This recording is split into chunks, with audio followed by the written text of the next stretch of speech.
Reine Wynheid, baie welkom by die nuwe episode saam met my Martelies Brink, waar ons vandag Fairview toe gaan en Spice Route besoek. En het is my so groot voorreg om die legende Charles Back in die ateljee te hê en te hoor van sy baie interessante familiegeskiedenis, moeilike ervarings wat hy deur is, die besluite wat hulle neem, waar die kaas regtig vandaan kom. En natuurlik vir Spice Route aan daai kant ook Charles Du Plessis wat hier saam met ons kuier, die wynmaker. Ons leer meer van wat hulle alles doen en sy lewensfilosofie. Jogg, die stories wat jy gaan hoor. Fantastiese storieverteller.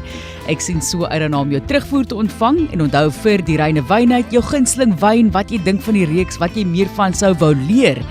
Brink by rsg.co.za. Maar eers is dit tyd om te hoor waarvan hou ons Suid-Afrikaners in terme van wyn. En ek het gaan inloer by Kurt Darren. Hallo Kurt. Hi Martelies, hallo RSG. So jy wil hê ek moet praat oor my gunsteling wyn. Dis bitter moeilik. Onthou, gunsteling wyn is soos gunsteling restaurant, jou gunsteling hemp. Jy weet, ek is 'n wynliefhebber en ek het al baie plase besoek in my lewenstyd oor die hele wêreld. Jy weet, van Nieu-Seelandse wyne tot Australiese wyne tot natuurlik Suid-Afrikaanse wyne. Ek het Simons Vlei se 60ste verjaarsdag, ek dink dit was, gedoen, ja, soiets of 80ste. En dit was great wyne.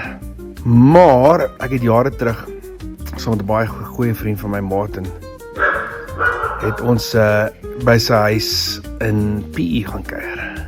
En hy het my daar voorgestel aan 'n wyn wat ek nooit sal vergeet nie. As ek daai wyn kry in 'n winkel in Suid-Afrika iewers, dan is ek baie gelukkig. Ek kry dit nie op 'n wynlys nie. Ek wil 'n wynlys sien met daai wyn op. En eendag, ek sal nou vir sê wat se wyn dit is, maar eendag het ek en Denai, ons was in die Kaap, toe ons daar gebly het, toe gaan soek ons hierdie wynplaas. Want ek wil net die geskiedenis geweet het agter hierdie wyn. Toe kom ons daar, en is baie naby aan Beyestroete, Beyeskloof. Toe kom ons daar by Mildebosch aan. En hulle was nie hoopie, maar ons het geklop met ingegaan en wat ook al, toe kry ons die eienaar, toe sê ek, luister, vertel my asseblief van Mildebosch Faithful Hound. Ek beloof jou, die lekkerste met spesiale wyn wat daar buite is vir my in Suid-Afrika. Ek love it. Mildebosch Faithful Hound, soek dit bietjie op, Google hom bietjie en kyk die geskiedenis van daai wyn. Oor die hond wat sy maaste lê en wag het in die wingerde en daai spesifieke wingerd het hulle gemaak oor Mildebosch Faithful Hound. En dit is amazing wyn. En as ek nog een moet kies, ek was in Nederland saam met die eienaars van Hightech, die founder van Hightech, Frank van Wiesel, ek en Denai, en hy en sy vrou, sy seun wat nou die CEO is, en sy vrou. En ons het by 'n Arnhem, by 'n baie cool restaurant gaan kuier daar. Italiaanse restaurant, buite gesit. En elke nou en dan sal die eienaar uitstap met 'n bottel wyn wat vol stof is. En hy bring een, ons maak hom klaar, hy bring die ander. Ons het geëindig op, ek dink dit was 8 bottels, 8 of 10 bottels, tussen 6 van ons. Want dit was die beste wyn wat ek en Denai geproe het in ons lewens. Die volgende dag het nie hoofpyn gehad nie, niks nie. It was amazing wyn. Ek vra toe vir jou, wat die hek is hierdie wyn? En hy wys my so op die spyskaart. R18,000 'n bottel. Wel, ons in ponde of euros, maar dit het uitgewerk na R18,000 'n bottel. En is van Californië af, in Amerika, California, en die wyn se naam was Dominus. As jy ooit 'n kans in jou lewe kry om Dominus te proe, asseblief, vat daai kans, gryp met oop arms, beste wyn vir my wat ek ooit in my lewe geproe het. Ons het ook al snaaks goed gedoen, ek en Denai, weet, ons was op 'n fine dining cruise in die Mediterranean, en it was amazing, jy weet, en hulle het 8 Michelin star restaurante. Ek is baie lief vir my fine dining, maar hulle het 8 Michelin star restaurante wat jy een moet kies elke aand, en dan het hulle die 100 beste wyne in die wêreld. Kan jy jouself net indink vir 8 dae lank? Dit was amazing. Anyway, baie liefde vir julle, baie liefde vir RSG, en hopelik kan ons 'n glasie wyn skink in die nabye toekoms. Cheers. weke, Darren en sy gunsteling wyn. Mooi storie daai. Ek wonder nog of van hy wyn beskikbaar is, soos hy sê. Volgende, my wyn vir die week en ons kuier op Rodekrans vandag met hierdie lieflike ou wingerd. So, dit is die 1954 Old Bush Wine Cinsault 2022 van Rodekrans. Dis 68 jaar oud, daai wingerde. Hoe fantasties is dit nie? En ons kyk na hierdie handgeplukte druiwe, optimale rypheid. Kom ons praat oor die geur en wat jy kan proe. Natuurlik rooi bessie aromas, baie delikaat, so klein bietjie in terme van jou tuin en jou kruie, suur kersies wat jy ook daar kan optel, en baie lekker saam met sekere visgeregte, iets ryk soos 'n salm of lekker forel wat jy daarby kan geniet, sampioene, sommer 'n gewone margarita soos wat hulle ook voorstaan. Onthou om vir hom mooi koel te maak voordat jy hom drink. Dit is dan my wyn vir die week, hierdie week in die Reine Wynheid. Dit is die Sauvignon Blanc heel eerste en is 'n voorreg om hulle hier in die ateljee te verwelkom.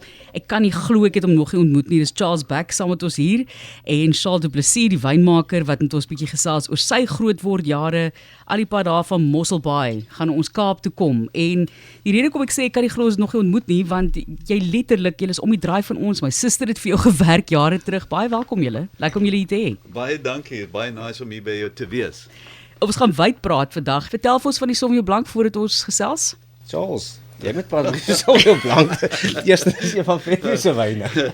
Nee, ek dink in 98 het ek Swartland toe getrek met 'n idee om kwaliteitwyn na te produseer. En dit was die begin van wat ek genoem die Swartland Revolution. En toe ek in die Swartland kom, was Darling deel van die Swartland gewees en in 2002 dink ek het Darling afgestig. Toe ontdek ek dat Darling 'n uitstaande gebied is vir die produksie van Sauvignon Blanc. Daar's eintlik twee dele van Darling, een aan die binnelandse kant, aan die Swartland kant, wat platgrond is, selfs min of meer wat jy in die Swartland het, en dan die unieke gedeelte sit bo op die koppe, en as jy op die koppe staan in die wingerd, dan kan jy die branders sien op die kus van Eiselfontein. En dit het 'n geweldige invloed op die kwaliteit van Sauvignon Blanc, want jy kry daai baie sterk marine invloed in die wingerde, wat koel lug wat inkom in die aande, by uitstek geskik vir Sauvignon Blanc. Is dit reg of nie? Nee, dis perfek, dis fantasties. Ja. Baie mooi storie in agtergrond daarso, né? Die revolusie, soos jy sê. Maar daar plaasvind dit. Die neus, vertel vir mense van hierdie Sauvignon Blanc, vir wie is dit gemaak? Man, ek kan nou nie met jou vertel, ek dink daar kan Charles jou meer vertel. Ek is op die krikkelys as 'n wynmaker.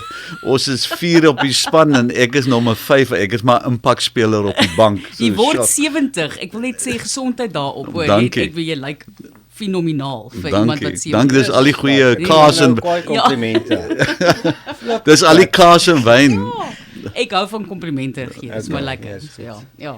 Sauvignon Blanc, soos jy nou weet, is ongelooflik terroir en area spesifiek. So wat ons vind met die Darling Sauvignon Blanc is obviously jy sien Atlantiese See, dis 'n koel klimaat. So jy kry daai tipe van 'n cool climate, ons noem dit, ekskuus, ek nou Engels sê. Ons doen al die tastings meeste van die tyd in Engels. Ek kan eintlik nie 'n wynproe in Afrikaans doen, dis vir baie moeilik. Elke keer as ek daaraan dink ek net aan Beyer Street wat my vertel van hy en Jan Boland wat moet gaan aanbied by mense wat Engels is en dan sal Jan net sê ek kan nie, ek het nie die woorde. Iemand anders doen die praatwerk. Ja, dit was so mooi. Maar in elk geval om terug te kom na die wyn toe. So ons kry daar wat ons daai cool klimaat, minerality wat ons kry van ons Darling wingerde. So dis ongelooflik. So ek sê dit is Sauvignon Blanc is soos 'n volstryskyk en hy sukkel in 'n warm klimaat om 'n goeie wyn te maak. So dit is baie site spesifiek en Darling is gelukkig vir ons een van die top koel klimaat areas in die Weskaap. En wat die groot verskil is, jy het die oseaan, maar dit is die koue Atlantiese Oseaan. Correct, As jy op die suidkus is en van Suid-Afrika na die warm Indië Oseaan. Ja. En dit maak 'n noemenswaardige verskil. Ja, dis 'n lieflike wyn. Dit maak 'n mens net gelukkig. Ek dink die endorfine loop en ons 2025 en dan wil die mense weet, wanneer is die 26 gereed? Is hy gereed? Kom ek sê net 'n bietjie om sulke tipe styl Sauvignon Blanc te maak, kan jy dit nie aanjaag nie. Veral van die mineraliteit van Darling. Jy die wyne tyd na gisting nodig en wat ons doen, ons los hom eers op sy primêre moer, sy gismoer, laat hy 'n bietjie mondgevoel ontwikkel en dit vat 'n hele paar maande. So ek is glad nie haastig nie. Ons is genoodsaak deur druk van voorraad om in Junie, Julie uit te kom, maar ons rek dit so ver moontlik. Ek hou nie daarvan om die wyn te bottelleer voor Julie nie. Wonderlik. Ek hou van daai antwoord Ja, want en dit, ander ding, Ja. as ek iets kan bylaas, hierdie koelklimaat Sauvignon Blanc vat 'n bietjie tyd. So vir ons, miskien is ons wynmakers 'n bietjie tegnies, maar gewoonlik soos 'n Darling Sauvignon Blanc 'n 2024 vir my sal nou baie mooi wys teenoor sê byvoorbeeld 'n 2025 of 'n 2026. Ongelukkig. Ons moet dit nooit as van 'n wynmaak ooppunt dink ons moet dink aan die consumer, die mense op straat. Ja. Maar ongelukkig se Afrika so half 'n bietjie 'n persepsie dat witwyne vars en jong gedrink moet word. Waar in Europa is 'n tipiese heeltemal 'n ander kultuur.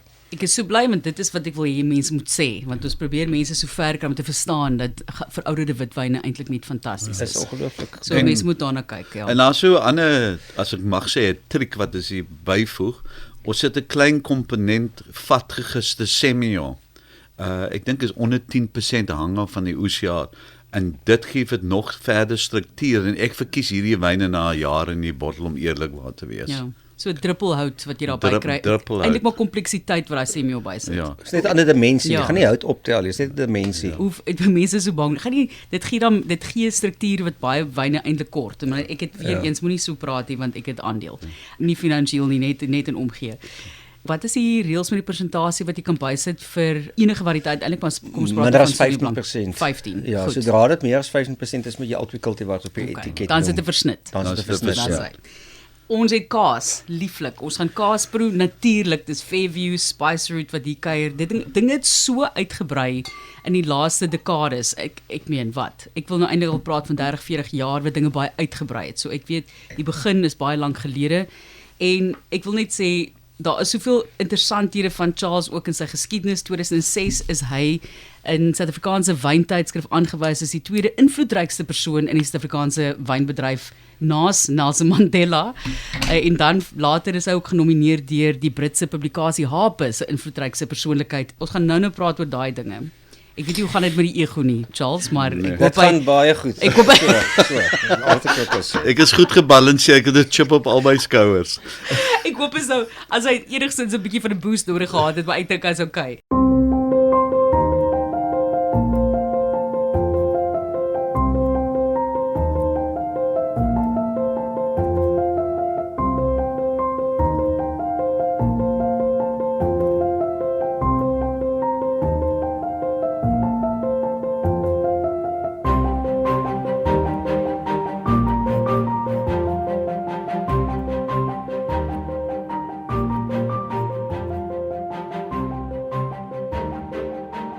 Ons het die kaas hier, so ek wil net gou vinnig weet voordat ons begin proe saam en gesels oor die agtergrond. Op watter stadium het jy gesê bokke, kaas? Jy het nou wyn, jy het hierdie handelsmerk en jy het oorgeneem by jou pa in Swan. Kan jy vir ons vertel daai dag en jy gesê wag, ons moet kaas verkoop. 100%, dit is glad nie my besluit nie. Ek was 100% teen dit gewees en ek moet dit erken. My oorlede pa het teruggekom van 'n Europese reis en op daai stadium was Fairview maar aan die agtergrond op die agterblewe plekke in die dorp en dan geen toeriste by ons uitgekom nie. En toe het hy met die plan voor 'n dag gekom dat ons moet bokke boer en ons moet bokmelk kaas maak en ek het regtig gedink dit is belaglik want ek het nie eens fondse gehad om een faadjie te koop om wyne te verouder nie en nou wil hy gaan bokke boer en ek was 100% teen dit gewees en my pa het vasgeglo aan en ek is vandag baie bly hy het vasgeglo aan want ek het nou die voordeel van sy blinkplan en ons het begin met bokke boer en dit was 'n nagmerrie eerlikwaar te wees in die begin en het verskriklik gesukkel. Ek onthou toe ek eers betrokke geraak het by die kaas, het ons die Desember maand wat ek kaas gemaak het, R10,000 se kaas verkoop, maar ongelukkig het Januarie R12,000 se returns gekry. Ek weet nie waar die ekstra vandaan gekom het nie. So het maar baie swaar gegaan. Ja, Dis 'n moeilike ding om so iets uit te brei en daar's baie mense wat sterk voel oor bokmelkkaas en bokmelk in die algemeen en bokke is moeilik. Buite die finansiële aspek daarvan, bokke is moeilik. Ons het 2 sulke bokke in die agterplaas gehad en as ons weer hoor dan bel die skoolhoof van die skool langs ons bokke, maatie jou bokke is al weer op die dak. Jy weet dan hulle weer op 'n dak is stout goede daai.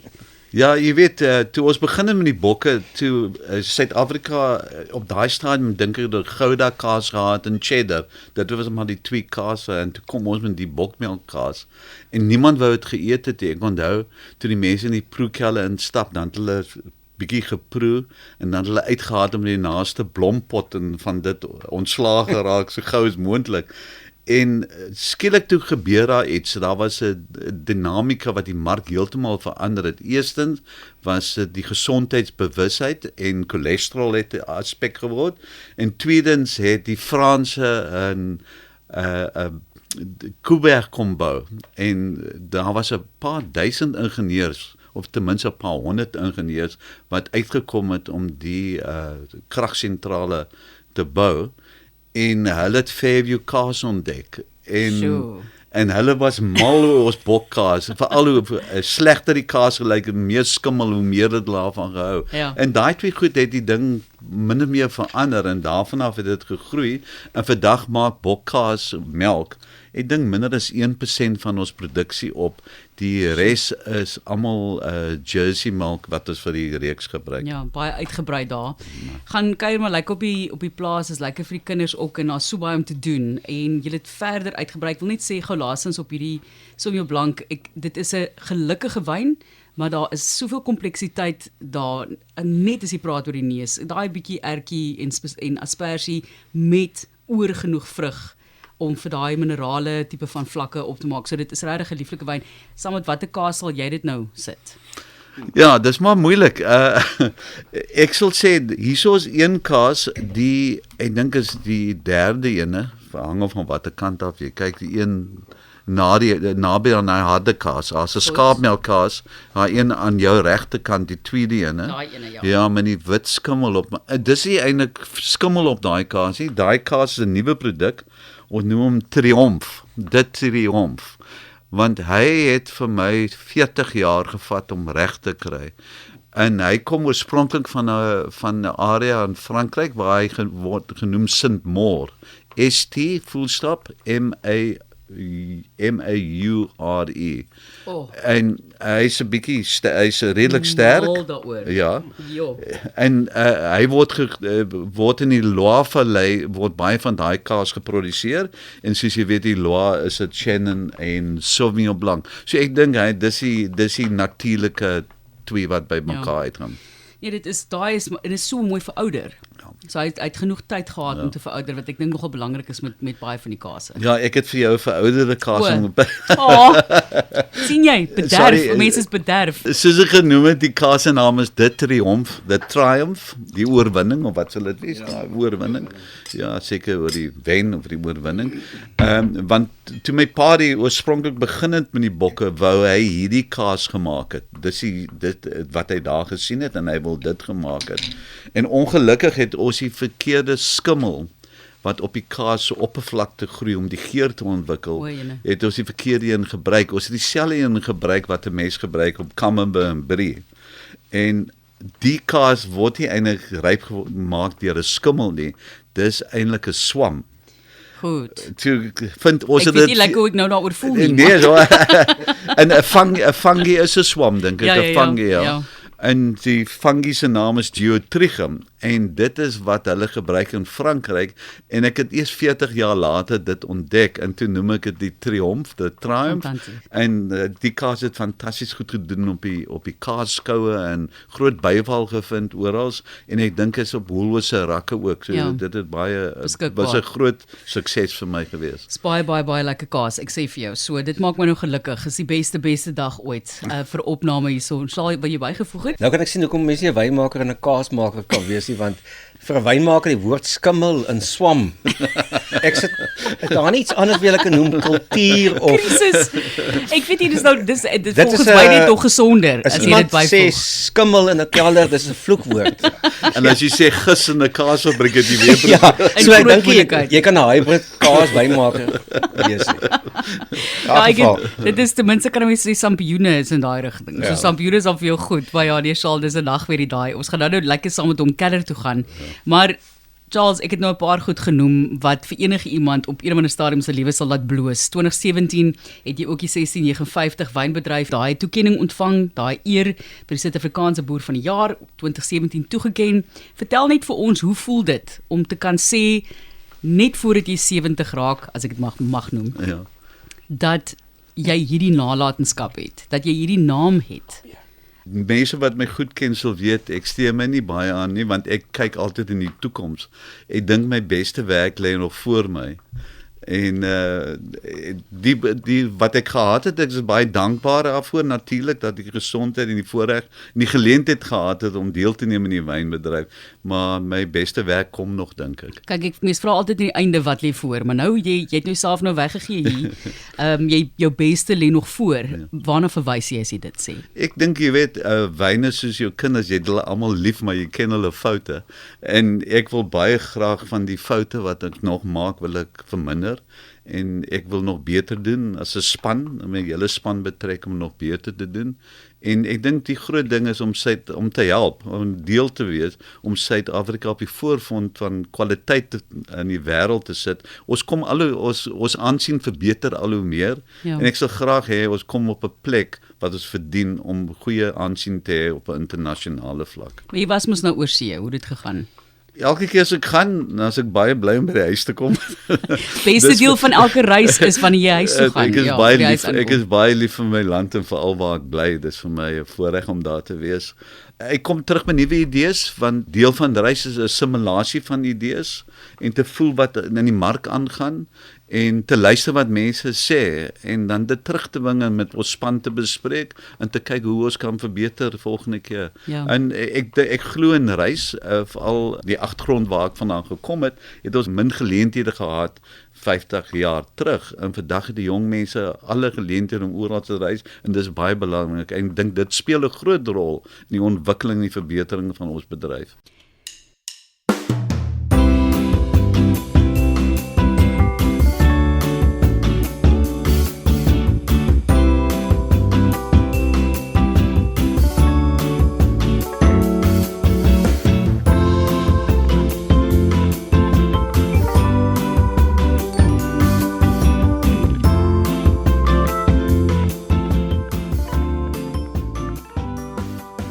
Charles, ek het nie geweet of ek hierdie vraag wil inwerk nie en hierdie gesprek wil hê nie, want ek voel, jy weet, jy's so 'n positiewe mens en wil aanbeweeg en kyk na die toekoms en so.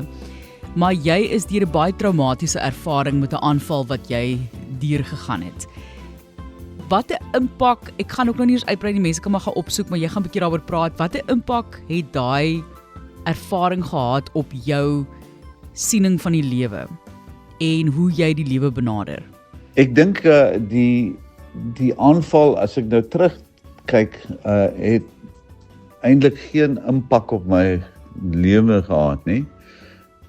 Dit het miskien vir my, of dit het my meer dankbaar gemaak vir elke dag. En as ek opstaan elke dag in my lewe, dan is daar dankbaarheid. Dis die eerste ding, want die grootste ding wat ek geleer het daaruit. Die tweede ding is, 'n mens moet maar verantwoordelikheid vat vir jou goedes wat om jou gebeur, want dit was nalatigheid van my kant af. En gewoonlik as daar iets verkeerd gaan, is daar 3 goed wat in 'n perfekte alignment kom. 3 faktore wat 'n rol speel, en as 3 goed in 'n lyn kom, reg getrek word in 'n lyn, dan kan daar gewoonlik iets verkeerd gebeur. Hulle moet maar regmaak soos ek nou praat, kyk wat hulle wil doen. Daar's gewoonlik 3 goed wat verkeerd gaan, gelyktydig verkeerd gaan, as hulle so mense noem 'n perfekte storm, en dis wat daai aand gebeur het. Daar's 3 faktore, en al 3 was in my beheer, en ek het versuim om reg te kry. So die eerste ding, ek vat verantwoordelikheid vir wat gebeur het. En die tweede ding is wat belangrik is dat as so iets gebeur op 'n plaas, dan sê mense gewoonlik, dis sy plaaswerkers en hy pas hulle so mooi op en kyk wat gebeur, of dit is 'n rasse ding. Dit is 'n wit boer wat aangeval word en dit word dan gehanteer as 'n rassistiese aanval. En albei van daai is normaalweg verkeerd. Dit is gewone kriminele wat 'n sagte teiken gekry het. En dis eintlik wat dit is. En ek het die eerste keer in my lewe as sosiale media pos uitgesit. En ek dink dit was op Facebook of whatever dit genoem is, het ek uitgesit dat dit is common criminality. Dit is al wat dit is en niks te doen met 'n ras en niks te doen met plaasmoorde en niks te doen met my werkers nie. En ek het 1.8 miljoen mense gekry wat dit gelees het. En ek het 'n geweldige klomp briewe en blomme en goedes gekry en pragtige notas en boodskappe en WhatsApps en ek het 4 dae in my kantoor gesit daarna voor ek geopereer moes word en almal geantwoord. En ek dink die feit dat ek die tyd gevat het om almal te antwoord was die proses van geestelik, fisies gesond word. Ek het so baie mense wat om my ondersteun het, dat ek gevoel het, ek kan niemand meer in die steek laat. Dit is net ek wat myself in die steek gaan laat, maar al die mense wat so baie liefde getoon het, ek kan hulle ook nie nou meer in die steek laat nie, en dit het gelei tot my baie vinnige herstel, self na die 2 operasies, die dokter wat gewerk het, hy sê hy kon nie verstaan hoe vinnig merkwaardig herstel het nie, en ek dink is te danke aan al die ondersteuning wat ek ontvang het, en die feit dat ek almal herken het in die saak, ek dink dit het grootendeels bygedra tot my herstel. Ek dink daar's een ander aspek wat ek altyd oor bekommerd was, as ek is baie lief om wildsprogramme te kyk op TV of waarever ek het kan kry. Ek is baie lief om wildsprogramme te kyk, en wat my altyd bekommer het, as 'n leeu, 'n arme rooibok plat trek, en hulle begin vir hom eet, en partykeer lewe hulle diere nog, en dan gedink, daai arme dier ly so geweldig. Maar wat ek agtergekom het daai aand, as jy aangeval word en jy word so geslaan soos ek was met 'n yster oor my kop, en jy kom naby die dood, dan skei jy geweldig baie adrenalien af, en jy kry eintlik Engels is 'n woord euphoric, jy kry eintlik, jy voel eintlik goed, en jy voel eintlik dat jy nie bang is vir die dood nie, en wat ek geleer het daaruit, dat 'n mens nie die dood, jy hoef bang te wees vir die dood nie, dit is almal se voorland, en jy moet die lewe gelei met absolute dankbaarheid, maar die dood gaan eendag kom, en jy hoef nie daarvoor bang te wees nie. So moeilike ervaring, maar Charles, jou uitkyk op die lewe is regtig so spesiaal. Baie dankie daarvoor, en dat jy bereid was om met ons daaroor te gesels. Charles, Yes. wat gaan jy vir ons volgende oopmaak? Yep. En ons gaan later ook die chakalaka van Spice Root proe. Dis net so slim. Ek dink die benaming van dinge, die bewoording wat jy gebruik, die bemarking is regtig net baie intelligent. So ons gaan dit volgende proe. Jy kan maar so oorleun om vir my in te skink. Wat proe ons volgende? Hierdie is nou heel sit. Dit is okay. Jy kan maar praat, ons is baie rustig, ja. So hierdie is nou 'n heel ander curveball wat julle nou gaan proe. Dis 'n natuurlike wyn. So Charles, miskien gaan ek verduidelik hoe ons begin het met die wyn. Was een van sy idees. Ja, my idee nie, jy vat krediet vir die deurvoering van die idee. Ek na so 40 jaar se wyn maak, ek kan nie onthou nie. Toe voel ek daar's 'n ander frontier as ek dit mag noem, wat ek gevoel het dat ek nog nie probeer het nie. En ek het altyd gevoel daar's iets kort in wat ek probeer doen. En die paadjie het my gevat na Georgië toe, wat voor 'n deel van Rusland was. En daar het ek afgekom op natuurlike wyn maak. Hulle noem dit orange wine, dis hier van lemoene gemaak hè. Ja. Dis die orange kleur. Ons noem dit amber wyn.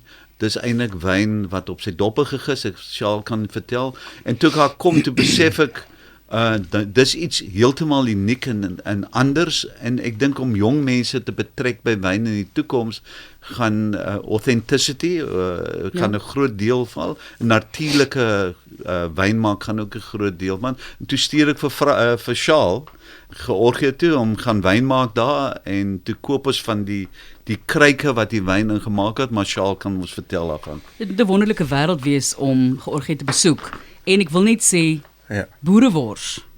Okay. Ek is jammer as ek verkeerd is en as jy dink dis verskriklik, maar dit is veral op die palet baie sterk spesery, boerewors, koriander. Ek weet nie. Sê maar vir my as ek sê altyd sê as ek verkeerd Ek het is. gister met iemand die wyn gewys. So ek kry so half nettels of brandnekels en dan so stone fruit karakter vir my op die wyn. Ja. Ja, soos Charles sê, ek was voor in 2018 Georgia toe te gaan. Dis 'n ongelooflike land, baie arm land. Tbilisi is 'n baie moderne hoofstad, maar soos julle weet, die eerste wyn is ontdek in Georgia, dis so 8000 jaar terug, cradle of winemaking. En die wyne, die natuurlike wyne word in kleipotte wat hulle queveries noem gemaak. Dis geplant onder kan die grond. Die keldertjie wat ek gewerk het toevallig was die queveries meer as 200 jaar oud. So alles wat ek, jy sê, dink ek 40 jaar, hoe oud langer as ek Stellenbosch gewees wat ek geleer het om wyn te maak, is totally die teenoorgestelde. Jy gis die wit op die doppe, want dan druk jy die doppe 2 keer 'n dag deur. En tydens daai proses ekstraheer jy 'n klomp tannine, en binne die tannine is antioksidante. So die mense in Georgia 8000 jaar terug het nie geweet van preserveermiddels so swaalie. Die antioksidante is die preserveermiddel. So dis 'n ongelooflike storie, en vir my hierdie wyne, die orange wyne, dis soos goud in die glas, die kleur, dit is amper die belangrikste USP van hierdie wyn, en dan het jy hierdie ongelooflike mondgevoel in 'n wyn wat verskeie klomp disse komplementeer. Ek dink is baie kontroversieel in Suid-Afrika nog steeds, maar dit is om wyn te verkoop met mense kontroversie, jy moet stories vertel, en hierdie is 'n ongelooflike draai vir dit. Solank jy dit gemaak het en dis Suid-Afrikaans, dan kan mense nie redeneer nie. As iemand daarvan hou, dan hou hulle daarvan. Ek dink is baie interessant. Weereens definitief, maar hoenderboerewors. Ek weet nie of julle weet van hoenderboerewors nie. Ja. Ek sal vir julle na die tyd bietjie vertel, want dit is nadat ek iets geplaas het daaroor, ek dink nie dit was ek nie. Ek dink is net omdat dit so lekker is, maar toe kry ons dit glad nie meer nie, en dan maar dit nou ingehaal. Regtig, want daar's naaltjies. Ek weet jy het gepraat van brandnetel, is iets anders, maar daai tipe van diepte wat jy kry. Dis baie interessant, baie lekker. Ek gaan nou nog een keer ryk en proef. Hy ontwikkel so in die glas. So kom ons vat 'n breek voor ons die volgende bottel oopmaak. Sal jy kaas daarbey proe? Ja, enige sterk kaas. En dan veral soos charcuterie, soos gekeurd meats en daai goede werk baie goed saam. 'n blou, kan ek die blou kaas? Ek weet wat ek dink ons kan doen met die wyn, so nou kan jy kan miskien die skaapkaas vat, die heel laaste een, die harde ene. Okay. Ja, want in Georgië het hulle ook 'n groot kaaskultuur, en hulle gebruik sulke kaase meer met hulle. Hulle het nie hierdie sagte Franse styl kaas nie. So ek dink daai skaapkaas, want hy's redelik hoë vet in die tannine in die witwyn kan werk daarmee. Kyk, ek sal hulle apart en saam drink. So dit is albei kante toe reg vir my. Pragtig. Werk baie mooi. Ja, baie mooi. Charles, die geskiedenis.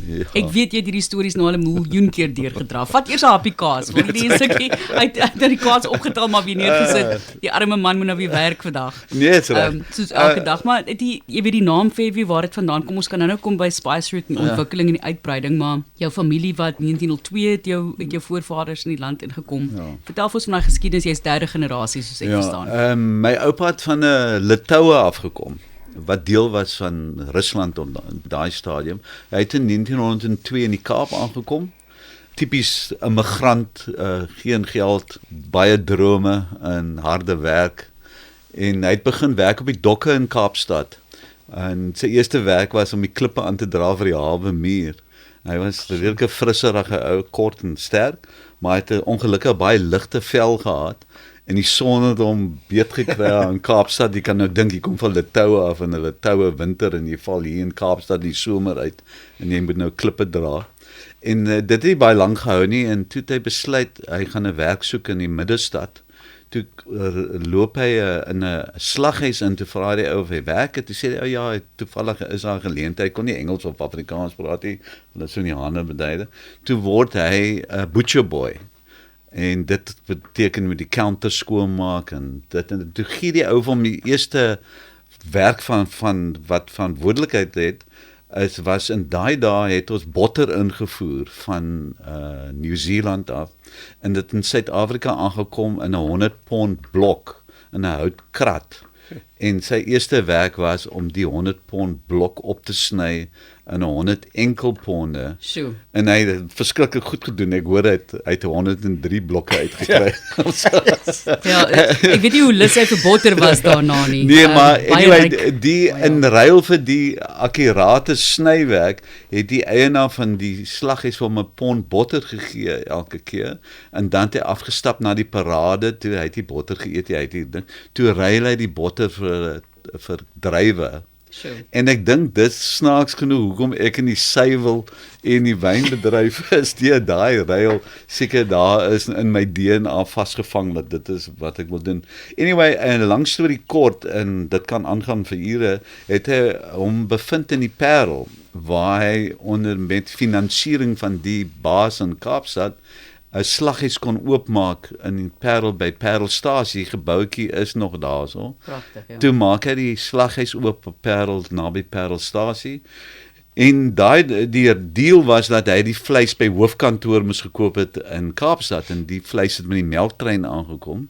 En die trein het 4:00 in die oggend ingetrek in Parelstasie en toe het hy maar afgegaan met 'n kruiwa en die vleis opgelaai op die kruiwa en toe bring hy dit na die slaghuis. Nou, ek is die langste bek in al die generasies en ek is redelik kort. So my oupa was 'n kop korter as ek ten minste. Sjoe. En die probleem was om die vleis op die hakke te kry in die slaghuis moes hy gespring het. Yes.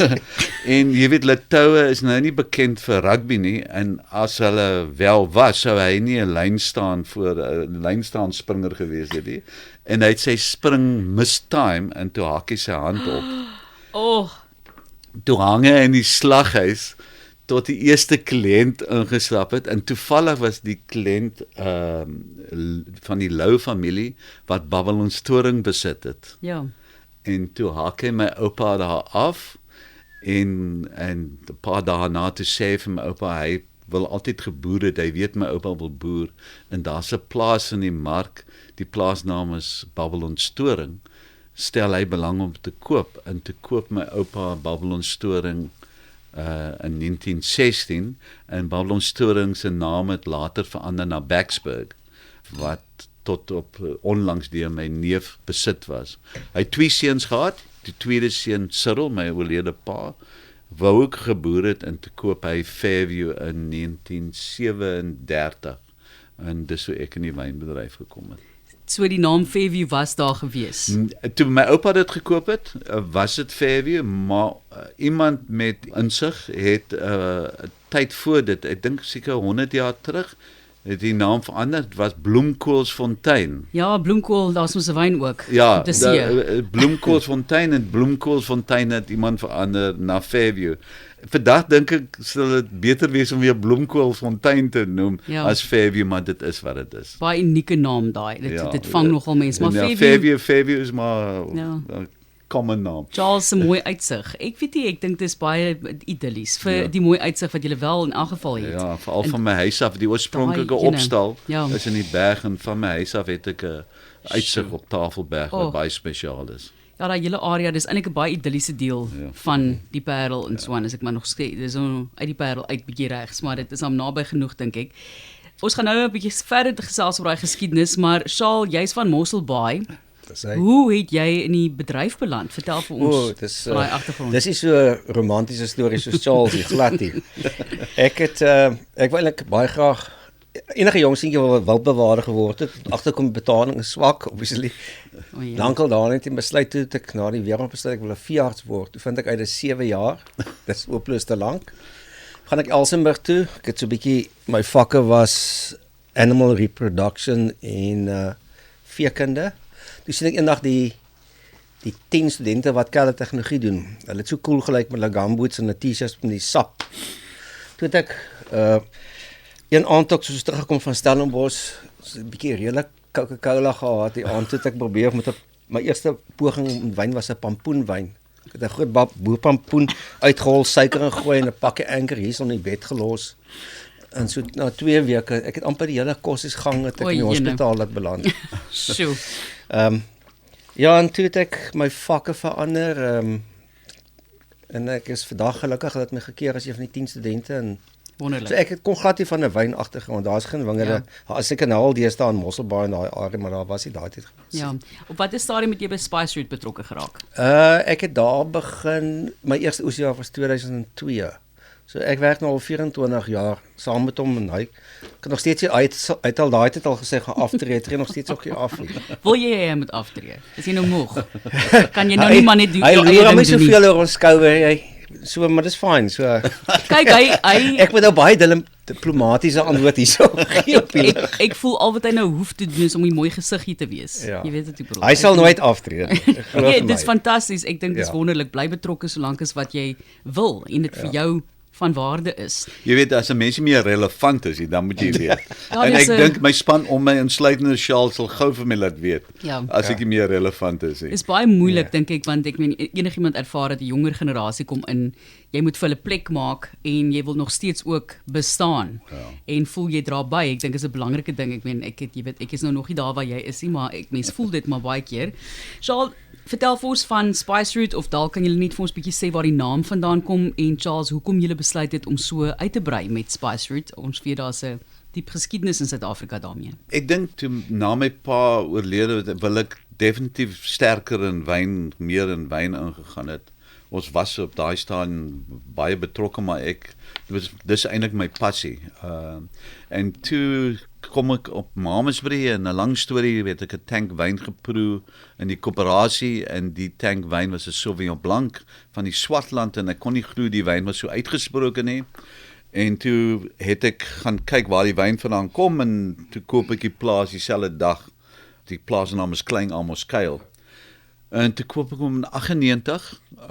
En die rede hoekom gekoop het, grond was goedkoop in Mamasbury.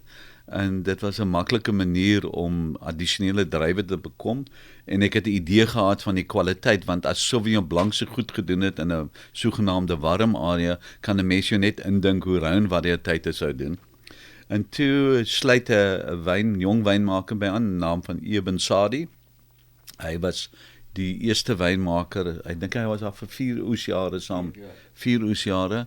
En ek onmiddellik gesien die man sal sy eie ding wil doen in sy lewe en toe laat ek hom toe om sy eie wyn te maak in my kelder. Toe hy aanbeweeg toe gee hom vir hom 'n running start in die wynbedryf waar ek baie bly is want hy het 'n baie groot impak gehad op Suid-Afrikaanse kwaliteit wyn. Ja. Wat amazing is. En Charlotte toe daar aangesluit na 4 jaar na dit het Charlotte aangesluit. En die naam kom van my vennote heel in die begin. Daar's 'n interessante pak mense. Dit was John Platter was een, Jabulani Ntshingase was 'n ander ene wat die eerste persoon van kleur was wat keller besit het in Suid-Afrika, dink ek as ek reg is. Aandele. Aandeelhouer in 'n keller en 'n wynbesigheid. En die ander een was Giles Webb van Thelema. So ons 4 het Spice het saam begin. Ek het baie gou agtergekom dat ek meeste van die werk doen. Want hulle het almal ander belange ook gehad en Natuurlijk, ek is ja. passievol net oor die. Dis jou baba daai. Ja, my baba. En toe het ons ooreengekom te koop ek hulle uit. Ek dink voor jy daar kom. Ja. Toe jy kom toe Jy ek het hulle na 'n jaar uit. na jare wat koop ek hulle uit en toe gaan ek nou aan en Charles en ek is nou al 24 jaar wat ons bou aan die ding. Spice Route het die naam kom van Erika Platter af. Goed. John se vrou, want soos die Hollanders om die Kaap gegaan het in search of om te soek vir speserye in die Ver Ooste, en die rede hoekom hulle dit gedoen om waarde toe te voeg tot mense se lewens en gesondheid en disse in Europa, so het ons uitgegaan en nuwe wingerdbou areas gesoek. Ja. So die Spice Route filosofie bestaan nog. Ons soek nog dan altyd nuwe wingerde en dit het ons gelei tot by Darling. So Spice Route het daai onrustigheid om nuwe goed te ontdek, variëteite, areas en tegnologie, soos ons nou gewys het met hierdie orange wine. Maar ons het nou 'n reeks, en Charles kan net maar praat, 'n reeks wyne gemaak van Klein Almoskuil, spesifiek die plaasnaam, en ons het nou 'n nuwe handelsmerk laat staan maak, ek dink 'n jaar of wat terug, net 2 jaar. 2022 was ons eerste oesjaar. So dis 'n kort die storie oor Spice Route. Ja, terug na 1499, jy weet, dis hoe ver terug 'n mens beweeg met daai speseryroete. Ja. En ek dink dis vir my so mooi, en ek dink dit spreek ook tot jou persoonlikheid, Charles, die feit dat jy wil aanhou ontdek. En ek wil 'n bietjie praat oor variëteite, want dit is nou die laaste 23 episode is nogal 'n groot gesprek, dat die ontwikkeling en nuwe variëteite in die mark inbring wat meer bestand is tot die hitte en al daai tipe van ding, is 'n groot gesprek op hierdie stadium.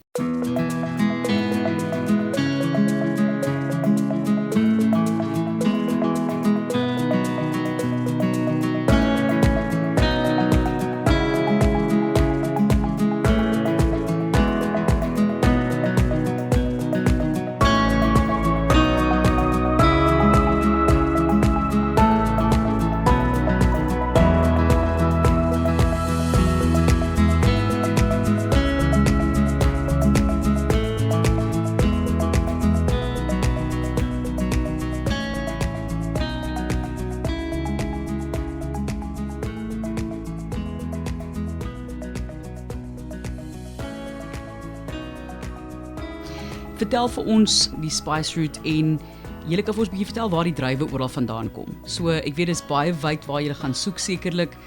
Jy kan begin by Fairview, dan na Spice Route toe gaan of beweeg dit maar so tussendeur. Ons grootste aanplantings is seker in Darling vandag. Ja, daar is ek dink 200 hektaar, net so oor die 200 hektaar wingerd. So dis ons grootste aanplanting. By Klein Almoskuil raak dit al hoe kleiner, sosiaal hou daarvan om wingerd uit te kap. Jenne. Nee, Dis 'n goeie, het jy goeie redes. Daar is redes. Fairview het ons nou gekonsolideer, 'n hele paar plase, dis Diamant in Fairview en dan Diamant Fairview en die Leeuwenjacht se wingerde almal bymekaar. Ja. Wat ons gedoen het, Fairview was so lank plaas af tot by die N1. Oor die jare, die sandgrond daar onder in die vlak het jy nie goeie kwaliteit nie. So ek het min of meer die wingerde teen die berg oor die laaste 50 jaar my gevat, 48 jaar gevat, om al die berggrond te besit, want dis waar die beste kwaliteit vandaan kom. En dan kry ons druiwe in Piekenierskloof. Ek dink ons was die heel eerste wat Piekenierskloof toe gegaan het, toe ek Grenache gesoek het, toe lei het my tot by Piekenierskloof. So ons kry daar. So ons ek dink ons was in Stellenbosch vir tyd, maar ons vind dat ons beter druiwe kwaliteit kry uit Darling, selfs met Bordeaux variëteite wat ons reg gekry het in Stellenbosch. So ons het Stellenbosch vervang met Darling. Ek gaan 'n bietjie vir jou vra hoe dinge verander het in 48 jaar. Dis 'n lang tyd om, jy weet, ek het vroeër na Jan Boland verwys, hy het 'n boekie gehad en hy het data gehou van reënvalle en al daai tipe van dinge wat hy gesê het, hy kan duidelik 'n verskil sien. 'n Skuif sien, Charles, terwyl jy vir ons die volgende wyn skink wat ons gaan proe, wil ek wel vir jou vra, was jy terug Litaue toe? Ken jy, is daar familie daar, is daar koneksies enigsins, het jy al daar 'n bietjie enigsins gaan toe? Ek het teruggegaan om te kyk waar my voorouers vandaan kom. Hulle kom van 'n klein dorpie in die landelike gebiede. En my oupa Grootjie was 'n meelenaar gewees. En hy het koring ingekoop in die hele wijk. En hy het 'n groot meel gebou wat bo die rivier was, en nogal interessant, die konkrietblokke is nog in die rivier van wat oorgebly het van sy meel. Bewys jy ek het nog niks verder beweeg as wat my oupa Grootjie nie, want hy het maar waarde toegevoeg tot landbouprodukte. Ja. En dis maar van dieselfde wat ding, bring my melk en maak ek jou kaas, bring my druiwe maak ek jou wyn, bring my meel en maak ek jou brood. bring my gort, dan maak ek jou bier. So ek doen nog dieselfde tipe ding en dis my passie. Baie van my baie van my familie ongelukkig, die wat nie ontsnap het daar nie, is in die Tweede Wêreldoorlog deur die Nasies vermoor en van hulle in Litouwe en van hulle bevind in konsentrasiekampe in Duitsland, ja. Is daar genoeg geskiedenis opgeteken van ons het ek het nou onlangs weer my familie stamboom gekry wat interessant was. Ek kom oorspronklik my van was BAK geweest, Bak. En dit was eintlik in Hebreëus B en K wat vir iets anders te staan. En toe Napoleon uit Rusland van Moskou af geretireer het, is die regte woord dink ek. Goeie woord. Ja. Dis, as jy kan sien op 'n Parelgrim geweest, geretireer het hy by my ouma Grootjie aan huis gegaan en sy het vir hom kos en water gegee. Ek hoop dis al, want dan sê ek miskien 'n afslamming van Napoleon. Sjoe. Interessante geskiedenis daai. Neem die wêreld oor met jou wyn. Maar anyway, hulle was groot grondeienaars op daai stadium gewees in Litouwe. So dis min of meer waar my familie vandaan kom. Sjoe, ek wens ek het so baie geweet van my familie herkoms. So ek weet nie of jy ons is Du Plessis stryd vir 2+3. Ons het baie van julle. Ek moet sê, wel daai brinks ook in elk geval. Vertel vir ons van die wyn, die etiket is verskriklik mooi. Charles is die wynmaker op Spice Route in die Swartland en ons werk al 24 jaar saam. Anthony de Jager is die wynmaker saam op Fairview en hy is al 30 jaar by ons. So tussen ons het ek 48 jaar, Anthony het 30 en jy het 24. So is oor 100 jaar se ondervinding hoe om wyn te maak wat eintlik uniek is dink ek in 'n instansie. En ek hoop dit reflekteer in die produkte. En Anthony is al so lank by my, is deel van die familie en sy voorouers kom van Italië af. Sy ma se van was Rabellini. En hulle is gebring Suid-Afrika toe onder die indruk dat hulle kan met sywurms boer. Hulle was syboere in Italië. En iemand het wil vertel die Knysna woude is vol moerbybome. En met die gedagte kom hulle toe Knysna toe. En toe kom soek hulle die moerbybome en soos ons weet is daar nie moerbybome in Knysna woude nie. En hulle het gaan bly in die Homtini Pas. En toe dink ek, dis so 'n unieke storie en is 'n spesiale storie en weet Suid-Afrika is vol sulke stories en ek gebruik wyn en my produkte ook om stories te vertel. Ja. Want dit gee gestalte aan die produk en dit skep uniekheid en is interessant en ek hou daarvan om stories te deel met mense. En dit is toe dink ek vir Anthony, dit gaan baie goed wees om 'n wyn te by mekaar te sit wat sy storie reflekteer. En die eerste ding is belangrik, jy moet die regte variëteite hê. En gelukkig het ons heelwat Sangiovese gehad wat 'n Italiaanse Sangiovese wat van Toscana afkom. En ons het die variëteit gehad en soos hulle doen in Italië wat hulle noem 'n Super Tuscan, versny hulle dit baie keer met Shiraz, Cabernet en Merlot. En toe maak Anthony so 'n wyn en toe vertel ek die storie van Anthony se geskiedenis op die rugetiket en meer as dit die vooretiket, die hoofetiket het ek die storie van die sywurms vertel. So as jy mooi kyk, sal jy moerby bessies op die voorlabel etiket sien. Jy sal ook 'n mot sien en jy sal ook die wurm sien, die sywurm sien tussen die blare. En die naam het ek toegesit Homtini, dis waar hulle vandaan kom, wat eintlik 'n Khoisan naam is vir die Homtini Pas, wat 'n pragtige pas is, maar hy het so Italiaanse klank vir my gehad. Martini, Homtini, dit klink alright vir my. So dit klink 'n bietjie Italiaans en toe sit ek hom en die wyn het baie goed gedoen. Is uniek in Suid-Afrika dink ek, as min van hierdie stylwyne hoor. Wys jy wat jy kan doen in Suid-Afrika en die wyn het gereeld 5 sterre gekry in die John Platter en is 'n ander styl en dit is iets anders en is baie goed geskik om met kos en kaas te gaan. Ek het hom nou saam met die kaas geproe, is lieflik. Kan jy van die bottel aangee dat ek net hier op 'n kamera vir mense kan wys hoe mooi hierdie etiket is? Ek weet by Casa Mori, jy ken seker vir Eugene vir die Moris. Ja, ken hulle baie goed Eugene. Ek ken sy Sangiovese dink ek seker die beste want ons ken bietjie vir hulle. Kyk net hoe mooi is die etiket is verskriklik mooi. Dis ryk. Jy weet ek dink dit is soos wat die wyn is. 'n Baie ryk, goeie struktuur, ryk, diep wyn. Ja, nee? Jy wil sê? Dis vir my baie klassiek, so Ja. tipies old world. Dis hoe ek al van hou, wil ek net sê. 48 jaar, oor die 100 jaar ervaring tussen jou en Anthony en Charles.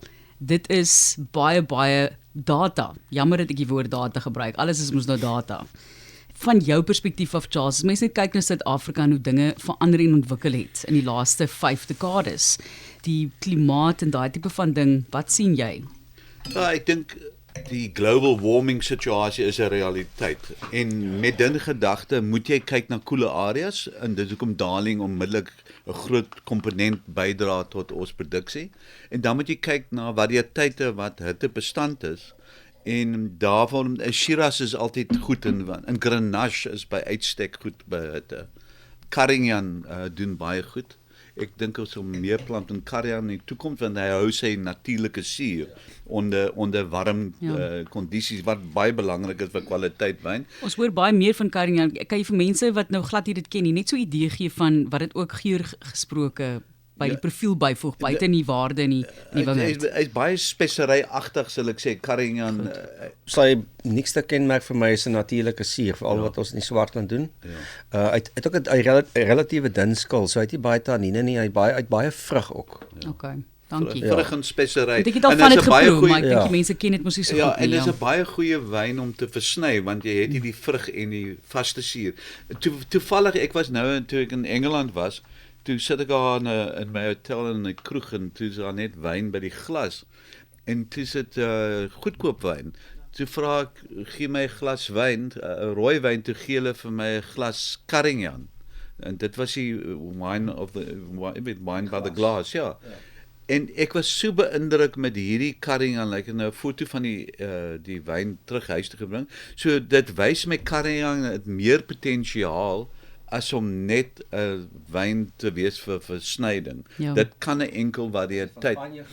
Dit was 'n Franse een van Languedoc of Roussillon daar rond. Dit was 'n fantastiese wyn, wêreldklas produk teen 'n belaglike goedkoop prys.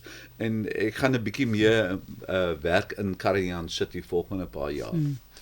Die volgende, dis nog van die meer dinge wat voor lê. Nee, en natuurlik as 'n variëteit Tannat. Yes. Hy kom van die suidweste van Frankryk teen die Pyrenees in 'n area wat hulle noem Madara. Hulle speel nogal baie lekker rugby daar in die hoofstad Pau in daai area. En Tannat is hulle hoofvariëteit. En ons het heelwat van dit aangeplant en ek is spyt vandag dat ek nie baie meer aangeplant het nie, want soos nuwe goed is, dan sê die mense jy's mal. Hoekom wil jy die goed hê? En as ek nou kyk na die kwaliteit wat 'n mens uit Tannat uit kan maak in Suid-Afrika, is ek verbaas dat daar nie meer fokus op hom as 'n variëteit is nie en ook hittebestand. Fantasties. Jou kant Charles, wat sien jy in jou tyd wanneer jy nie golf speel nie? Nee, ek speel baie min golf. Ek wou sê, weet jy waar pas 'n ou soos jy 18 pytjie in nie, nee, of ja, so klimaatverandering is ek het altyd gedog 10 jaar terug, dit is sommer net 'n storie, dit is definitief 'n realiteit vir ons. Ek kan sien soos Jan Boland so sakboekie het, ek is soms so 'n bietjie jonger as hy.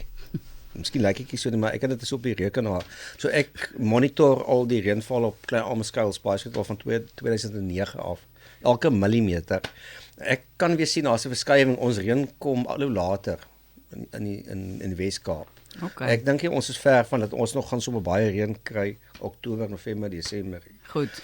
En dan dit is vir ons dit is 'n uitdaging die globale verhitting konversie of conversion, as mens so kan noem, van die alkohol content in die wyne raak al hoe hoër elke derde jaar vir my. Ek meen 5-6 jaar terug as jy druiwe gesny of gepars het in sekere balling was, jy het geweet min of meer dis 12,5-13% alkohol.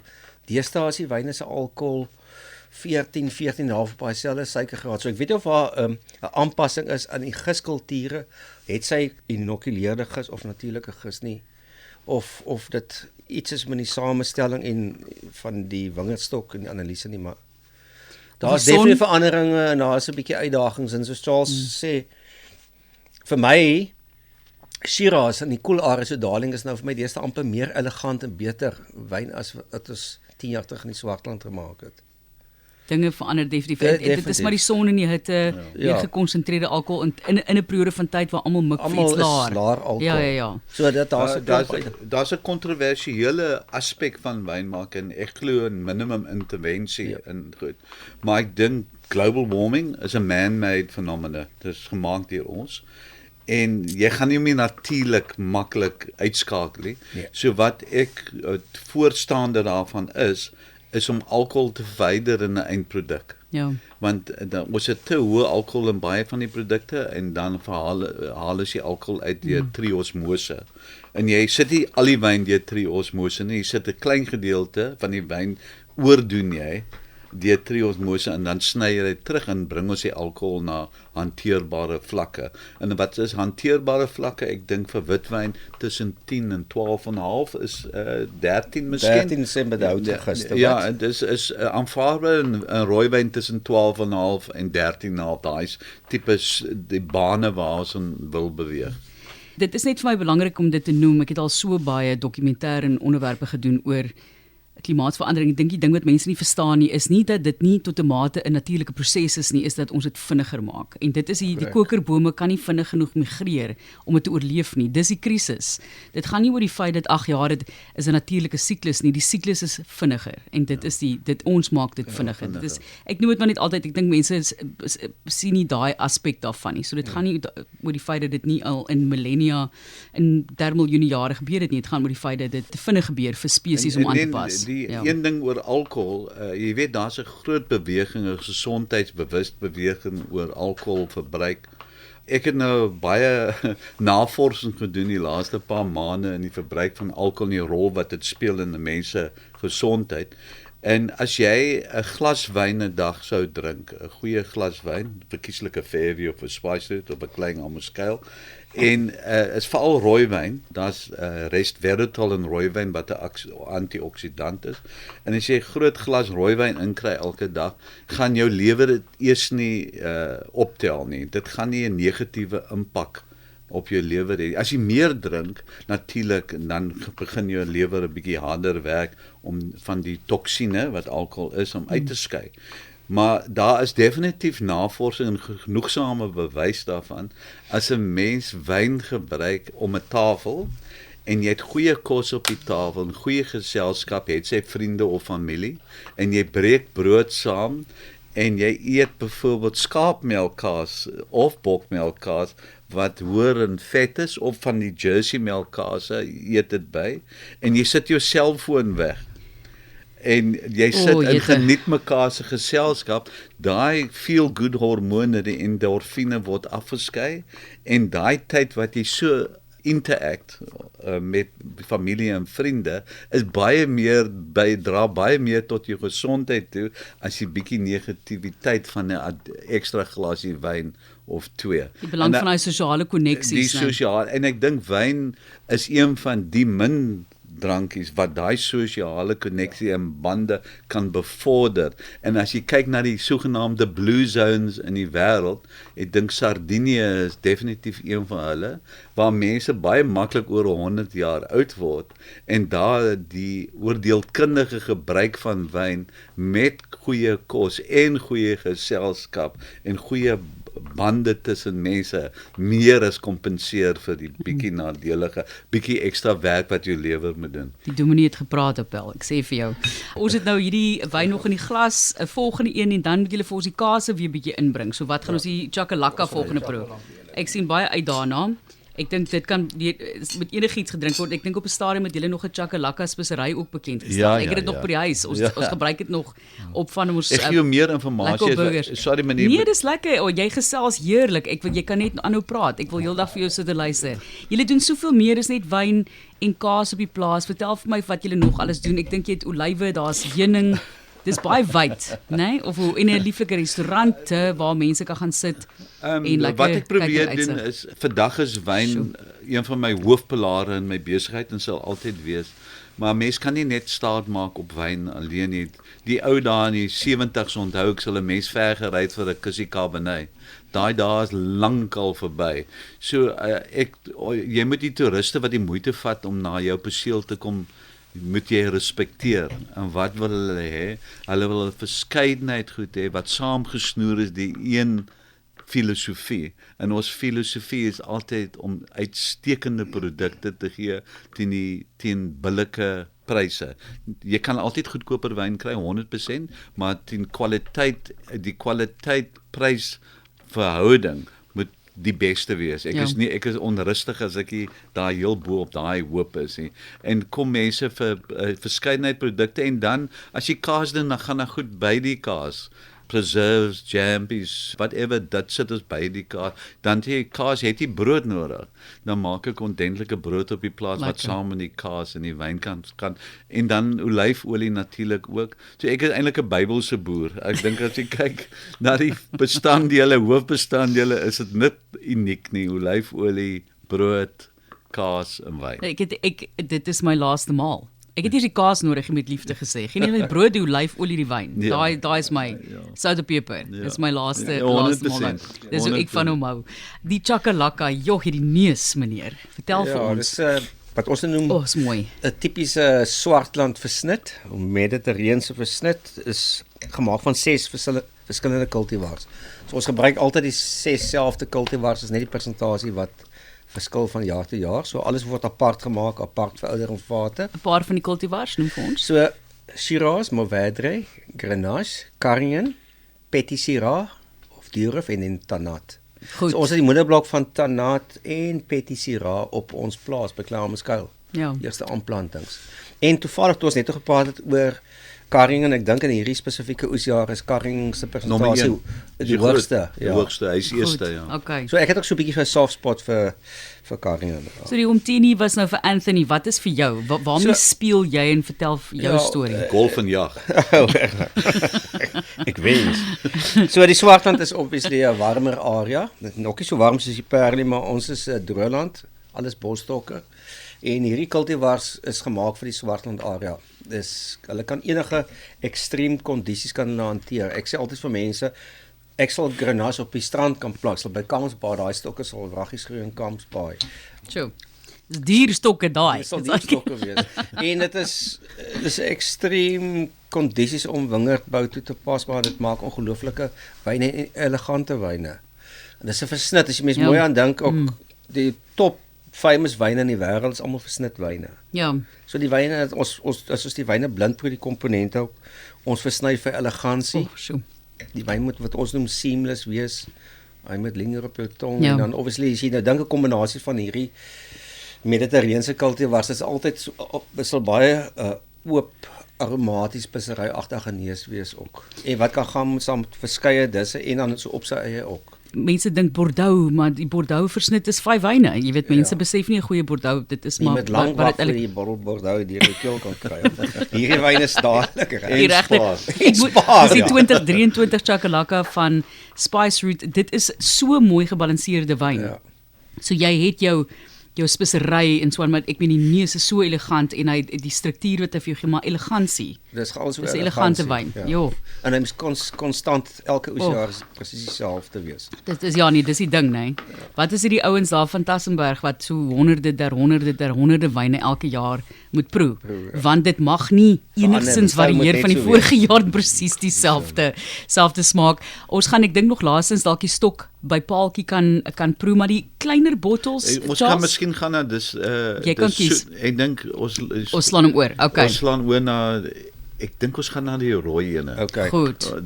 Dis interessant wees. Okay. Dis uniek van net die laaste ding op Chakalaka is interessant. Ons wou 'n naam gehad het wat reg Suid-Afrikaans is, wat die versnydingsproses weerspieël. Ja. En jy weet elke ou het sy eie Chakalaka. Jy kan nie 'n spesifieke resep kry vir Chakalaka nie. En die groot ding van Chakalaka, hy het gewone disse soos pap en wors. het hy heeltemal ge-upgrade nou, opgradeer Ja, na ja, 'n ja. ondentlike maaltyd, 'n geurende maaltyd. En toe dink ek, kom ons noem ons versnit van die Swartland reg Suid-Afrikaans en noem dit soos dit is. Dit is ons chakalaka en ek hoop dit voeg waarde tot ons verbruikers se lewens ook by. Ja, dis pragtig.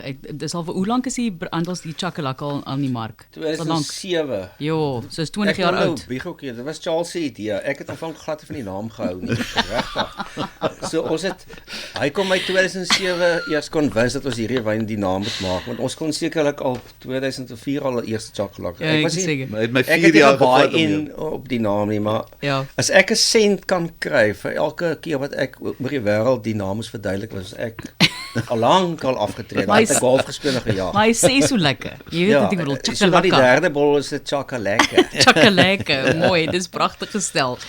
Ek gaan vir julle 'n bietjie vra ook, wat is jou gunsteling wyn en kaas van Fairview en of Spice Route? Jammer, jy sal maar moet vir my een gee. Ek kan maar Leeuwenhoek sal, ek kan maar Leeuwenhoek. Ag ek dink as dit kom by gunstelinge hang dit baie af van die situasie. Onlangs is my gunsteling wyn in die somer wat nou net verby was, Fairview Cinsault. Dan gooi ek eise aan. Lieflik. Ek het nie 'n pyn Ja. daarmee nie, regtig waar, om 'n glas Cinsault, vanillare alkohol en lekker hoë vrug en 'n klomp ys en jy staan buitekant en jy het 'n braai. Ek is 'n rooiwyn drinker. Dis fantasties. So dit hang af van die geleentheid. Die wyn wat ons nou het, kan maklik ook my gunsteling nou word, want dit is 'n unieke spesiale wyn. Dis 'n rosientjie wyn, 'n strooiwyn wat 'n mens droog op strooirakke, maar is rooi met rooi druiwe gemaak. En as jy nou vir hom sal hê met 'n paar met 'n blou kaas So. of Gaan dit nou dadelik doen. Ja. en dan of met 'n sjokolade 'n nagereg, sal dit onmiddellik my gunsteling word op daai oomblik. So dit hang af van produkte, situasies. Gevaarlik. Ja. Hierdie is ek nou het gevaarlik, vakansie. dit is gevaarlik Ek want wil hy is nie so verskriklik soet nie. Dit is Nee, hierdie maar ding. wat jy nou hier vang is die tannine Ja. wat ons uit die dop uit gekry het. So dit die balans tussen suiker en tannine en fenole is wat die balans gee. So dit proe nie soos 'n regtig soet wyn nie, is natuurlik soet. Dit is nie Maar gefortifiseer dit nie. is wat hom gevaarlik nou maak. Ja, 100%. Dis lief, dit is so mooi. Die naam net gou vinnig vir ons. Ja, La Beryl was my oorlede ma. Okay. En sy het vir jare ons is 'n egte familiesaak. Sy het in die proekelder beman en my pa daar ook in die proekelder staan. Ek het kuste gedra, wyn gemaak en kuste gedra karre toe, okay. Ja, So dit was en sy het met die waarde van verhoudings met jou verbruiker het sy my daai customer service het sy vir my geleer. Sy het altyd gesê die Stellenbosch studente daar kom en dan ons daai dae vir nuut proe aangebied. Sy sê no, they'll all grow up and they'll be doctors and lawyers one day. Ja. Look after them. En dit almal met respek gehanteer. En tot vandag toe kom daar nog mense na die plaas toe en vra waar is die tannie met die grys hare? Ag, moeder. Waar is sy? So in eer met vir haar bydra tot Fairview het ek nou die reeks wit en pragtig. rooi Ja. strooiwyn gemaak. Och, dis baie lekker. Rouge Blanc. Jou gunstelinge? Ek mag nie jok oor die goeie as jy Wel, live jy moet is nie, maar jy moet nou ek eers by by die die huis Handelberg kom, as ek- later gaan ek 'n ander een vra. As Dis ek okay. fietsry uit by huis kom, die eerste is 'n lekker yskoue bier. Okay. So Okay. kan nie daarvoor weg. Ek hou van bier. Maar as ek moet kies, sal ek sê Grenache. Ek is van die wingerdstok af. Hy's taai, hy's aanpasbaar en die wyn is elegant. Jy kan hom nie so dis poor man's Pinot Noir. Jy kan hom in die yskas sit in die somer, 'n bietjie afkoel of in die winter. En soos jy sê is elegant. Ja. Ons het in die ou dae toe ek in die wynbedryf was al Parker 15% alkohol wyne gedrink en dit dinge het verander en dan ons self ook is soos ek sê lekker lae alkohol, Ja. fyn struktuur, elegant. Dis vir my 'n ongelooflike kultivar. En jou gunsteling kaas? In die algemeen maar yes, spesifiek ek by is- Fairview. Die kaas op 'n braaibroodjie so ek vir my sê is my gunsteling kaas. Okay. Ek hou kom daarvan. ons sien ek is nie 'n kaas wynmaker kan nie 'n kaasmaker wees. Daai swamme Is 'n ding het probleem. my heel afgesit. Net ou kom dit op jou hande en dan Nee, kontamineer as ek jy moet die kies, sou keller. ek sê 'n harde kaas. Ek Okay. kies nogal harde kaas, ja. Ons is nogal lief vir om parmesaankaas net so te eet. Dit is een van ons gunstelinge ook. die beste kos wynervaring wat jy nog ooit gehad het? Daai oomblik het jy sit en jy dink, hierdie is die lewe, nou daai. Of jy sit en is iemand genoem het, Rutger van Wyk, nou die dag ek het 'n paar keer genoem, maar dit was my so mooi, die eenvoud is in 'n wingerd in Bourgogne met die wynmaker wat sê hier soos 'n paar baguettes se kaas en 'n bottel wyn vir middagete, kom ons drink gou iets en rus. So tot die fancyste ding. Jy kan vir my sê, jy het nou baie om te dink. Want ek dink jy het so baie van daai stories om te vertel. Nee, ek het 'n baie kort geheue. Ek het baie gereis in my lewe en baie ervarings geniet en voorreg gehad om in goeie restaurante te eet en net om te leer wat aangaan, maar onlangs was ek in Kenia gewees en ek was op die eiland Lamu gewees. En dit is 'n ou slawe eiland, 'n koloniale hotel en ek het uitgaan op 'n boot en die ou het vis gevang van die boot af en toe maak hy 'n vuur op die boot. Sjoe. En toe braai hy nou die vis, maar wat het interessant was, hy het hulle speserye wat hulle het daarso, hulle is nogal 'n invloed van Noord-Afrika en Arabiese invloed en hulle speserye was uniek en die vis was verskriklik spesiaal. En ek het 'n bottel wyn saamgevat van ons produkte. Ek drink baie min ons produkte, maar ek het 'n bottel Sauvignon Semillon versnit gehad. Die wyn se naam is Altez by Fairview. En toe het ek hom yskoud in 'n emmer ys saamgevat en toe die son sak toe haal ek nou vir hom uit en daai vis en die bykosse was uniek en baie spesiaal. Wat dit spesiaal maak was die authenticity daarvan uit die see uit en gemaak deur mense wat geslagte lank die resep ken en die kole was die regte temperatuur en alles was perfek en die sonsak was perfek en my geselskap was ook perfek en dit maak 'n maaltyd. En vars, as ek nou dink as ek toe ek 'n kind was, jy weet jou pa het nou 'n kreefie getrek en daar word rys in 'n bamboes gekook, soos ek nou die dag ook genoem het en dis die vars kos. Ek het eendag vir hulle gevra toe ek 12 jaar oud is, pa, kan ek maar die perlemoen sny en kap en bak. En ek meen om daai verantwoordelikheid nou, ek dink hulle het my ook maar so geaai. Ek dink is 'n kombinasie van die blou kaas en hierdie La Barrel Rouge. Ek het Bovril nou. Ja, toe ek weer in die glas ruik, toe sit Bovril. Dis die fantastiese. So jy kom meer van die kaas af daai. Ja, nee seker. Maar ek kry so 'n bietjie umami en soet. Ek is in sewe hemel. Sjaal, gunsteling beste kos wyn ervaring van jou lewe. Was dit op 'n golfbaan? Nee, bier in die hand en. As ek nou vinnig gou met wyn dink, ek was bevore in 1997 om in Burgundy te gaan werk in Chevreuil-Chambertin. Ek dink ek was die eerste Suid-Afrikaner ooit.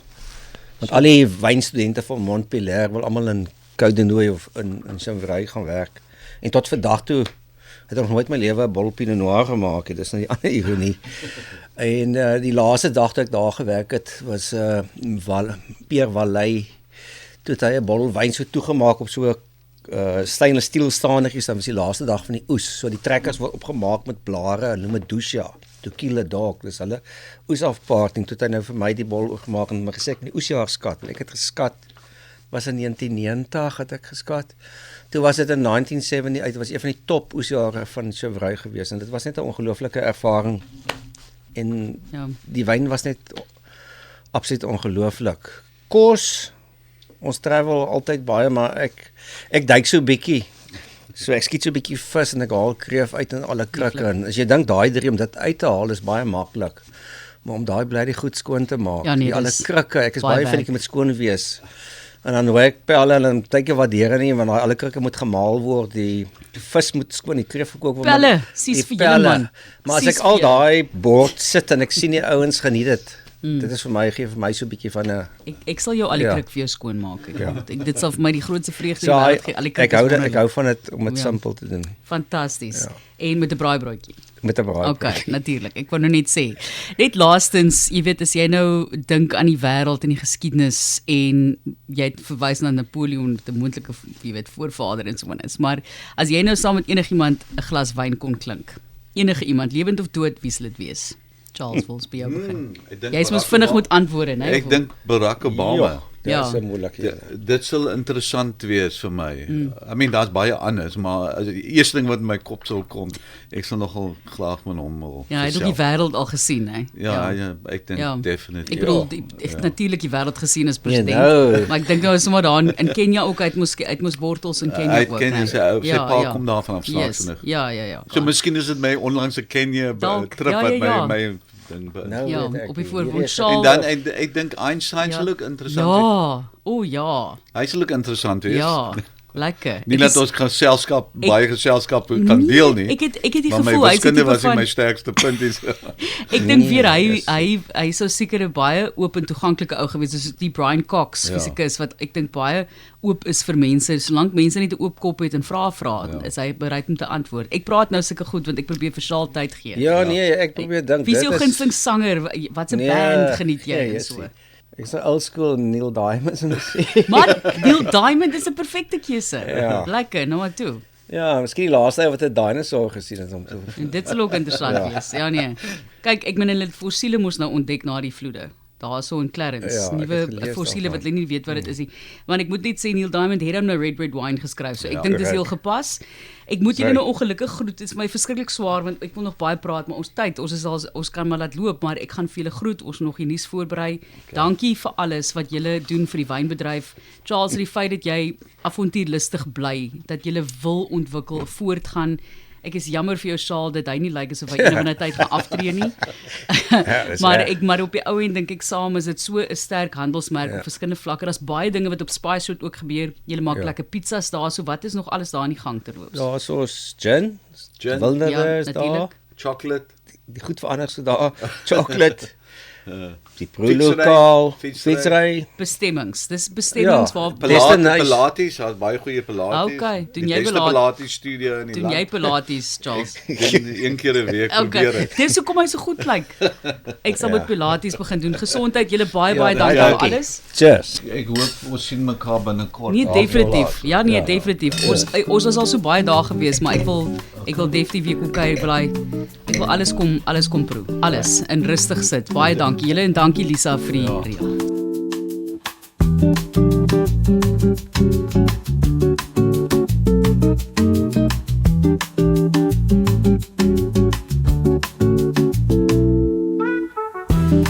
Ek het dit nou so geniet. Baie dankie vir die lekker kuier hier in die ateljee. En ek sluit af met my wynfeit vir die week en aangesien my wyn vir die week Sinsou is, het ek besluit om vir 'n bietjie inligting te gee oor Sinsou.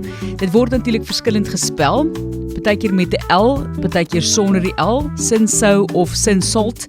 Ek spreek dit nou so uit vir 'n rede, nê, om vir jou te sê waar daai L inkom. Dit is 'n antieke hittebestande rooi druif, baie bekend vir daai delikate aromas, arbei en kersie, sagte tannine. Dit is terloops die ruggraat van rosé, Suid-Frankryk waar dit natuurlik gevind kan word en dit is die 4de mees aangeplante druif in Suid-Frankryk. Baie dankie vir die saamkuier. Ek sien jou weer volgende week. Lekker luister na die episodes en onthou vir enige navrae of saamgesels, brink by rsg.co.za.